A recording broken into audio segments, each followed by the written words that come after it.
Hey guys, welcome back. Here we go then. So this is some more Super Famicom titles I picked up recently. I only got 3 games for you this time, but they're all really good games. And I wasn't intending to buy any more till the new year, to be quite honest with you, because quite frankly, I've got to watch the money. I don't want to just go crazy and just splurge and buy a ton of Super Famicom. I'd like to, but you know, realistically, it's not going to be something I can actually do at the moment. And so yeah, I was looking on eBay a couple of nights ago. Saw a UK seller had listed a few Super Famicom titles, and 3 in particular I was like, I'm really interested in those, and the prices were excellent, and he was open to offers as well. And so luckily I made the offers. He must have had it set up for automatic acceptance and they all got accepted, so I was really happy to get these for an absolute steal compared to what I would have been paying had I imported all 3 of them individually from Japan. So really happy to get these games in the collection, all in nice condition as well, which is a good thing. And the seller was excellent, really friendly guy. He's a collector himself. He's just basically moving on to something different now, so he's selling these games off. He also had 3 of the Goemon games, the Mystical Ninja titles, which he was selling for a really good price as well, but I just could not afford those. They were way out of my price range, unfortunately. Exceptional deal though, the pricing was excellent on them, I thought. But anyway, the first game I got from him is one of the must-have Super Famicom games, Super Nintendo games, and it is Batman Returns by Konami. I actually quite like the cover on this one. It's even there's a lot of black and it's very dark and it's Gotham and Batman. It does actually kind of work really well. I mean, obviously you got Batman, Penguin, and Catwoman. I kind of like that. It's nice. It's a fantastic title, as you all know. I'm pretty sure I have a gameplay on my channel. If I have got gameplays to these games, I'll put them in a link down below so you can have a look at them. It's a scrolling beat 'em up, absolute classic, one of Konami's best. Definitely one of the best Batman games ever made, in my opinion. Really, really fun title. You just beat the crap out of people, slam their heads together, shove them up walls. Yeah, boss fights. I mean, the first I've ever managed to get on is unfortunately only to Catwoman, because Catwoman's hard. She just kicks my ass. But you know, hey, a really fun title. I mean, look at that back. I love that picture of Batman. Absolutely superb.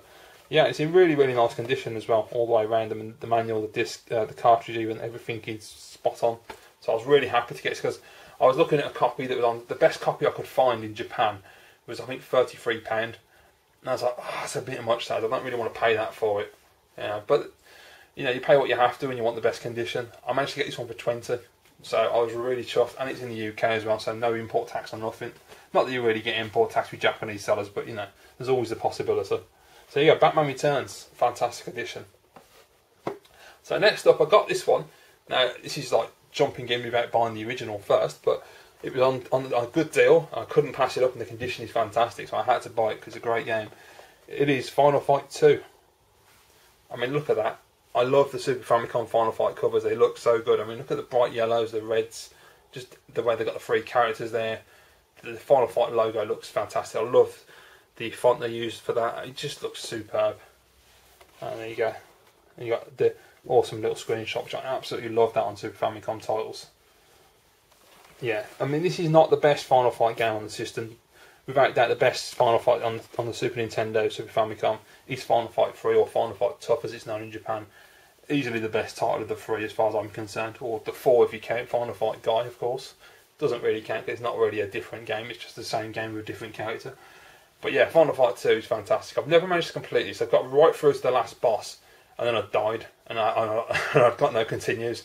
And this was like, I think last year, and I was absolutely gutted when it happened, because it takes a while to get through it, and I was like, oh, for God's sake. But it is a really fun title, and I will go back and finish it at some point, because I know I can do it. But Final Fight is one of my favourite all-time scrolling beat-em-ups. As I've said before, I do feel that Streets of Rage is kind of edging it out a little bit as the top game there. I've never thought I'd ever say that in my life, but playing them, Final Fight as good as they are, Streets of Rage has just got the edge in terms of the combat. Especially being able to handle more than one enemy at a time. It definitely works better in my opinion. But yeah, really great title. And the third and final game is a game I've never played. I was aware of it at the time, and I don't know if it was that my friend had it on his Magicom and that's how I saw it. But I've never played it myself until recently when I picked it up, and it is ActRaiser. Now, this is an interesting game because I hadn't got a clue what I was doing.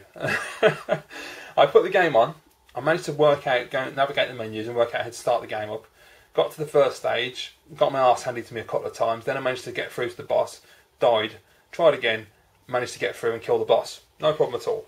But then it takes you to a map system, and you've got a little angel that flies around these little enemies, and I didn't know what the hell was going on, and I couldn't work out how to do it. So I had to go on Twitter and talk to Skunkworks and find out how to do it, and Stu helped me out, thank God. So I'm going to sit down and play this again soon, and try and work out the map system so I can get onto the second stage, because it's a really, really nice looking action platformer, this one. Gorgeous graphics, really tight controls as well. The sword play and the jumping and the platforming, everything works really well on it. I mean, I've heard that number 2 is a completely different style, and they took out the RPG style from the game and they made it a full-on action platformer. So I'm definitely going to be getting ActRaiser 2, because that's right on my street, although I have seen that it's an exceptionally difficult game to play. So yeah, it's going to be a fun time. I'm looking forward to playing that one. But there you go, guys, that's the next 3 additions to my collection. I have got one more game coming. Unfortunately, it hasn't arrived yet. I need to check the tracking and find out where it's gone. It's coming from Japan, so I'll be glad when that comes. It's a game I've never played. I wanted to pick something up completely different and fresh to try something out. And it's also a recommendation from a good mate, Jay Cybersnake7 as well. So it's all on you, Jay. But no, I think it'll be alright. It looks really fun. So I've not checked any gameplay out. I want to keep it completely clear. I want to wait till I get the game and try it out myself. But there you go, guys. That's my latest Super Famicom pickups. Thank you very much for watching. I hope you enjoyed this video, guys. And if you did, please give it a thumbs up and share the video. And I'll see you all again shortly.